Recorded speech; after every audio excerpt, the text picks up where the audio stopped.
صبر کا اگر لغوی معنی دیکھا جائے تو اس کا مطلب ہوتا ہے رکنا یا روکنا،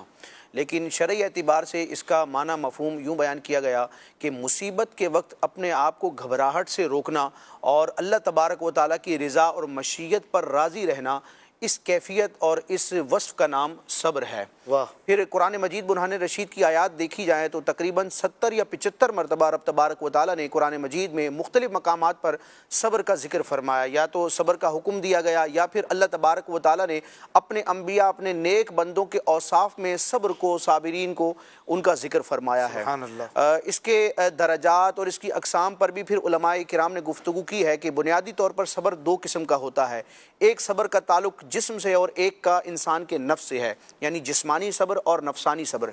جسمانی صبر سے مراد یہ ہے کہ رب تبارک و تعالیٰ کی عبادات پر جو بظاہر بعض اوقات انسان کو جسمانی مشقت ہوتی ہے، نماز پڑھنا، روزہ رکھنا، حج کرنا، اسی طرح دیگر کئی عبادات ہیں جیسے کہ سخت ٹھنڈ کے وقت وضو کرنا، تو یہ جو عبادات ہیں ان پر انسان جو اپنے آپ کو روکتا ہے، برداشت کرتا ہے، تو اس کو جسمانی صبر سے تعبیر کیا جاتا ہے۔ اور ایک ہوتا ہے نفسانی صبر، یعنی کہ انسان کی ایک خواہش ہے کہ کسی کام کو کرنا ہے یا کسی کام سے بچنا ہے، تو اب رب تبارک و تعالیٰ کے حکم کو فالو کرتے ہوئے اپنی خواہش سے رک جانا، اپنی خواہش کو روک دینا، اپنے جذبات کو روک دینا، اللہ رسول کے حکم کے آگے سر تسلیم خم کرنا، تو یہ نفس کا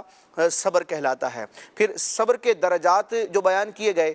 یہ انہی اقسام میں سے ہی گویا کہ ہمیں سمجھ میں آتے ہیں کہ ایک صبر ہوتا ہے رب تبارک و تعالیٰ اور اس کے محبوب علیہ الصلوۃ والسلام کی اطاعت پر، یعنی عبادت پر، نیک کاموں پر، شریعت کے احکام پر نفس نہیں چاہ رہا، شیطان بندے کو بہکا رہا ہے، لیکن وہ اللہ رسول کے حکام کو پریفر کر رہا ہے اور عبادت کر رہا ہے، تو یہ اس کا ایک شاندار درجہ ہے کہ طاعات اور عبادات پر صبر کرنا۔ اور ایک یہ ہے کہ نفسانی خواہشات اور گناہوں پر صبر کرنا، یعنی کہ نفس کسی کام کرنے پر ابھار رہا ہے اور وہ شرن گناہ ہے، تو اب اپنے نفس کی خواہش کو روک لینا اور اس گناہ سے بچنا، یہ بھی ایک صبر کی اعلیٰ قسم ہے۔ اور ایک یہ ہے کہ جو دنیاوی اعتبار سے مصائب و آلام ہوتے ہیں تو ان میں اپنے آپ کو روکنا اور رب تبارک و تعالیٰ کی رضا پر راضی رہنا، یہ صبر ہوتا ہے۔ اور علماء یہاں بڑی پیاری بات ذکر کرتے ہیں کہ ایک ہے صبر، ایک ہے نعمت اور ایک ہے مصیبت۔ یہ انسان کی زندگی میں دونوں چیزیں آتی ہیں،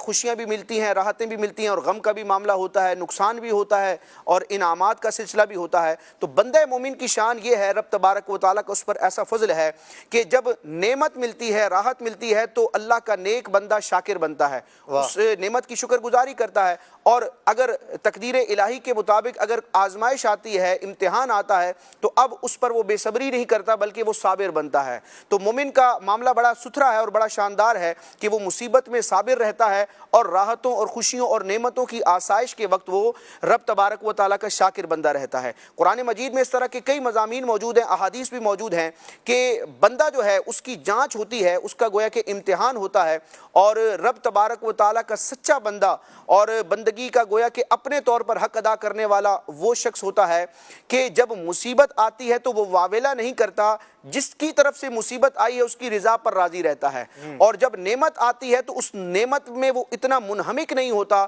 اتنا کھو نہیں جاتا کہ نعمت دینے والے کی شکر گزاری اور اس کے احکام اور اس کی ذات کا جو مقام و مرتبہ اور اس کی جو جلالت ہے اس سے بندہ جو ہے وہ پہلو تہی کرے یا اس کی طرف توجہ نہ کرے۔ تو مصیبت اور نعمت کے ذریعے بندے کو آزمایا جاتا ہے۔ کھرا بندہ وہ ہے، رب تبارک و تعالیٰ کا کامل بندہ کہلانے کا حقدار وہ ہے کہ جو نعمت پر رب تبارک و تعالیٰ کی شکر گزاری کرے اور مصیبت آنے پر صبر سے کام لے۔ سبحان اللہ، ماشاء اللہ۔